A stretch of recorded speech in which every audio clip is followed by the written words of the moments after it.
Rapid revision academy physics సిరీస్కు స్వాగతం. ఈరోజు మనం ధ్వని అంటే సౌండ్ అనే టాపిక్ గురించి లోతుగా చర్చిద్దాం. నమస్కారం. మనం ప్రతిరోజు ఎన్నో శబ్దాలు వింటాం. సంగీతం, మాటలు. అసలు ఇవన్నీ మన చెవులకు ఎలా చేరుకుంటాయి? దాని వెనక ఉన్న భౌతిక శాస్త్ర సూత్రాలు చాలా ఆసక్తికరంగా ఉంటాయి. ఈరోజు మనం వాటి గురించే తెలుసుకోబోతున్నాం. అవును. ఈ విశ్లేషణ ముఖ్యంగా ఫిజిక్స్ టెక్స్ట్ బుక్స్లోని సమాచారంపై ఆధారపడి ఉంటుంది. మనం ధ్వని యొక్క బేసిక్ నేచర్ నుండి దాని అద్భుతమైన అప్లికేషన్స్ వరకు అన్నీ చూద్దాం. సరే, అయితే మొదలు పెడదాం. అసలు ధ్వని అంటే ఏమిటి? అది ఎలా పుడుతుంది? ధ్వని అనేది ఒక శక్తి స్వరూపం, ఎ ఫార్మ్ ఆఫ్ ఎనర్జీ. ఓ, శక్తి. అవును. వస్తువులలోని కంపనాల వల్ల, అంటే వైబ్రేషన్స్ వల్ల ఇది ఉత్పత్తి అవుతుంది. అంటే ఏదైనా వస్తువు కంపిస్తే శబ్దమొస్తుందన్నమాట. ఖచ్చితంగా. కాని ఆ శక్తి ప్రయాణించడానికి ఒక యానకం, అంటే ఒక మీడియం కావాలి. మీడియం అంటే? అది ఘన పదార్థం కావచ్చు, ద్రవం కావచ్చు, లేదా గాలిలాంటి వాయువైనా కావచ్చు. అందుకే శూన్యంలో, అంటే వాక్యూంలో ధ్వని ప్రయాణించలేదు. ఓకే, అంటే శబ్దం పుట్టిన చోటు నుండి ఆ యానకంలోని కణాలు మన చెవి వరకు ప్రయాణిస్తాయా? ఆహా, ఇది చాలా మంచి ప్రశ్న. చాలామంది అలాగే అనుకుంటారు. కాని నిజానికి యానకంలోని కణాలు ప్రయాణించవు. ప్రయాణించవా? మరి ఎలా? అవి కేవలం తమ స్థానం నుండే ముందుకు వెనుకకు కంపిస్తాయి, ఆసిలేట్ అవుతాయి. ఈ కంపనాల ద్వారా శక్తి మాత్రమే ఒక కణం నుండి మరొక కణానికి బదిలీ అవుతుంది. ఓ, అర్థమైంది. శక్తి మాత్రమే ట్రాన్స్ఫర్ అవుతుంది. ఎగ్జాక్ట్లీ. ఈ రకమైన తరంగాలనే మనం అనుదైర్ఘ్య తరంగాలు, అంటే లాంజిట్యూడినల్ వేవ్స్ అంటాం. ఇక్కడే అసలు విషయం మొదలవుతుంది. మరి తిర్యక్ తరంగాలు, ట్రాన్స్వర్స్ వేవ్స్ అంటే ఏంటి? వాటికి వీటికి తేడా ఏంటి? మంచి పాయింట్. తిర్యక్ తరంగాలలో కణాలు తరంగం వెళ్లే దిశకు లంబంగా, అంటే పర్పెండిక్యులర్గా కంపిస్తాయి. ఉదాహరణకు కాంతి, లైట్, అదొక తిర్యక్ తరంగం.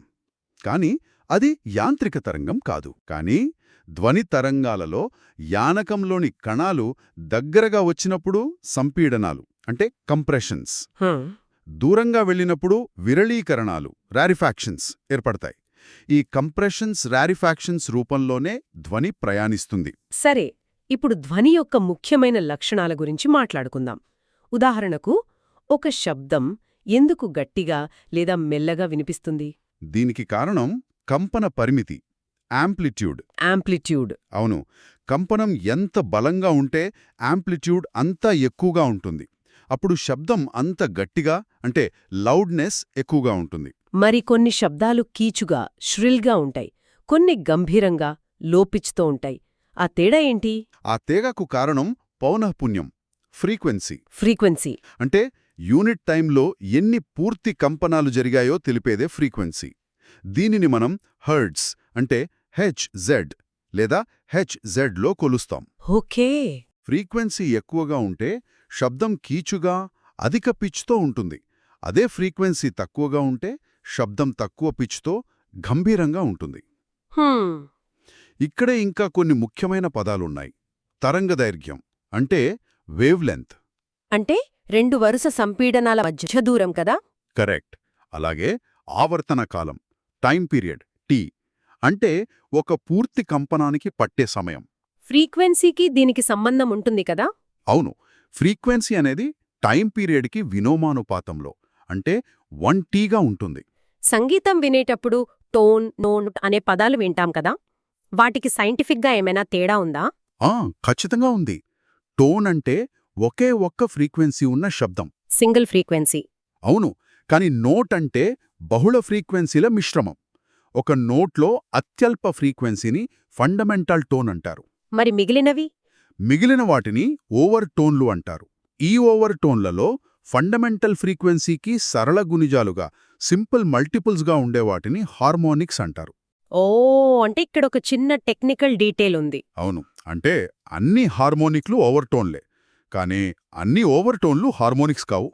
చాలా ఆసక్తికరంగా ఉంది. సరే, మరి ధ్వని ఎంత వేగంగా ప్రయాణిస్తుంది? ధ్వని వేగం అది ప్రయాణించే యానకం యొక్క లక్షణాలపై ఆధారపడి ఉంటుంది. అంటే వాయువులలో నెమ్మదిగా, ద్రవాలలో కొంచెం వేగంగా, ఘనపదార్థాలలో అత్యంత వేగంగా ప్రయాణిస్తుంది. ఉష్ణోగ్రతకేమైనా సంబంధముందా? ఉంది. ఉష్ణోగ్రత పెరిగితే ధ్వనివేగం కూడా పెరుగుతుంది. ఉదాహరణకు 0 డిగ్రీల సెంటీగ్రేడ్ వద్ద గాలిలో ధ్వనివేగం సెకనుకు సుమారు 332 మీటర్లు. మనము సూపర్సానిక్ స్పీడ్ అని వింటుంటాం కదా, దాని అర్థమేమిటి? గాలిలో ధ్వని వేగం కంటే ఎక్కువగా ప్రయాణించే వస్తువు యొక్క వేగాన్ని సూపర్సానిక్ స్పీడ్ అంటారు. ఓకే. వస్తువు వేగానికి ధ్వనివేగానికి మధ్య ఉన్న నిష్పత్తిని మాక్ నంబర్ అంటారు. Mach number. అవును. మాక్ నంబర్ 1 కంటే ఎక్కువగా ఉంటే ఆ వస్తువు సూపర్సోనిక్ వేగంతో ప్రయాణిస్తోందని అర్థం. స్పష్టమైంది. ఇప్పుడు ఇంకో విషయానికి వద్దాం. మనం కొండల దగ్గర లేదా పెద్ద భవనాల దగ్గర అరిస్తే మన శబ్దమే మనకు మళ్ళీ వినిపిస్తుంది. దీన్నే ప్రతిధ్వని, ఎకో అంటాం కదా. అవును. ఇది ఎలా ఏర్పడుతుంది? ప్రతిధ్వని అనేది ధ్వని పరావర్తనం, అంటే రిఫ్లెక్షన్ చెందటం వల్ల ఏర్పడుతుంది. కేవలం రిఫ్లెక్షన్ వల్లేనా? కాదు, అక్కడ ఇంకో విషయం ఉంది. మన మెదడులో ఒక శబ్దం యొక్క ప్రభావం సుమారు 0.1 సెకన్ల పాటు ఉంటుంది. 0.1 సెకన్లు. అవును. కాబట్టి స్పష్టమైన ప్రతిధ్వని వినాలంటే అసలు శబ్దానికి, పరావర్తనం చెందిన శబ్దానికి మధ్య కనీసం 0.1 సెకన్ల గ్యాప్ ఉండాలి. ఓహో, అలాగా. అంటే కనీస దూరం కూడా ఉండాలి కదా. ఎగ్జాక్ట్లీ. గాలిలో ధ్వని వేగాన్ని 344 మీటర్ సెకండ్గా తీసుకుంటే ఈ 0.1 సెకండ్లలో ధ్వని ప్రయాణించాల్సిన మొత్తం దూరం 34.4 మీటర్లు. వెళ్ళి రావడానికి. అవును. కాబట్టి ప్రతిధ్వని వినడానికి శబ్ద మూలానికి, అడ్డంకికి మధ్య ఉండాల్సిన కనీస దూరం ఇందులో సగం. అంటే 17.2 మీటర్లు. పర్ఫెక్ట్. 17.2 మీటర్లు. మరికొన్నిసార్లు పెద్ద హాల్స్లో మాట్లాడితే శబ్దం గూంజినట్లుంటుందే, దానిని రివర్బరేషన్ అంటారు కదా. అదేంటి? రివర్బరేషన్ లేదా ప్రతిధ్వనం. ఒక గదిలో శబ్దం చేసినప్పుడు ఆ శబ్దం గోడలు, నేల, పైకప్పు నుండి అనేకసార్లు పరావర్తనం చెందుతుంది. Multiple reflections. అవును. దీనివల్ల శబ్దం ఎక్కువసేపు వినిపిస్తుంది. దీనినే రివర్బరేషన్ అంటారు. ఈ సూత్రంపై పనిచేసే పరికరాలేమైనా ఉన్నాయా? ఉన్నాయి. ఒక ముఖ్యమైన వైద్య పరికరం స్టెథోస్కోప్. స్టెథోస్కోప్? అవును. ఇది శరీరంలోని గుండె లేదా ఊపిరితిత్తుల శబ్దాలను బహుళ పరావర్తనాల ద్వారా డాక్టర్ చెవులకు స్పష్టంగా చేరవేస్తుంది. అద్భుతం. సరే, మనం అన్ని రకాల శబ్దాలను వినగలమా? లేదు. మానవులు సాధారణంగా 20 హెర్ట్జ్ నుండి 20,000 హెర్ట్జ్ లేదా 20 కిలోహెర్ట్జ్ వరకు ఫ్రీక్వెన్సీ ఉన్న శబ్దాలను మాత్రమే వినగలరు. దీనికి కింద, పైన కూడా శబ్దాలుంటాయి. అవును. 20 హెర్ట్జ్ కంటే తక్కువ ఫ్రీక్వెన్సీ ఉన్న శబ్దాలను ఇన్ఫ్రాసౌండ్ అంటారు. ఇన్ఫ్రాసౌండ్. ఖడ్గమృగాలు, ఏనుగులు, తిమింగలాలు వీటిని ఉపయోగిస్తాయి. భూకంపాలొచ్చే ముందు కూడా ఈ ఇన్ఫ్రాసౌండ్ తరంగాలు వెలువడతాయి. కొన్ని జంతువులు వీటిని గ్రహించగలవు. మరి 20 కిలోహెర్ట్జ్ కంటే ఎక్కువ ఫ్రీక్వెన్సీ ఉన్న వాటిని? వాటిని అల్ట్రాసౌండ్ అంటారు. డాల్ఫిన్లు, గబ్బిలాలు వీటిని ఉత్పత్తి చేస్తాయి. అంటే మనం వినలేని శబ్దాలతో అవి కమ్యూనికేట్ చేసుకుంటాయా? అవును. కమ్యూనికేట్ చేయడమే కాదు, నావిగేట్ కూడా చేస్తాయి. మరి ఈ అల్ట్రాసౌండ్ని మనం ఎలా ఉపయోగిస్తున్నాం? అల్ట్రాసౌండ్కు చాలా అప్లికేషన్స్ ఉన్నాయి. పారిశ్రామికంగా, భవనాలు, వంతెనలలో వాడే మెటల్ బ్లాక్స్లో పగుళ్లను గుర్తించడానికి వాడతారు. ఓకే. మరి వైద్య రంగంలో? వైద్యరంగంలో ఇదొక విప్లవం. ఎకోకార్డియోగ్రఫీ ద్వారా గుండె చిత్రాలను రూపొందించవచ్చు. అల్ట్రాసౌండ్ స్కాన్ కూడా ఇదే కదా? అవును. అల్ట్రాసోనోగ్రఫీ. దీని ద్వారా కాలేయము, కిడ్నీలు, గర్భాశయం వంటి అంతర్గత అవయవాల చిత్రాలను తీసి కణితులు లేదా రాళ్లను గుర్తిస్తారు. సముద్రంలో వాడే సోనార్, SONAR కూడా ఇదేనా? కరెక్ట్. సోనార్ అంటే sound navigation and ranging. Oh.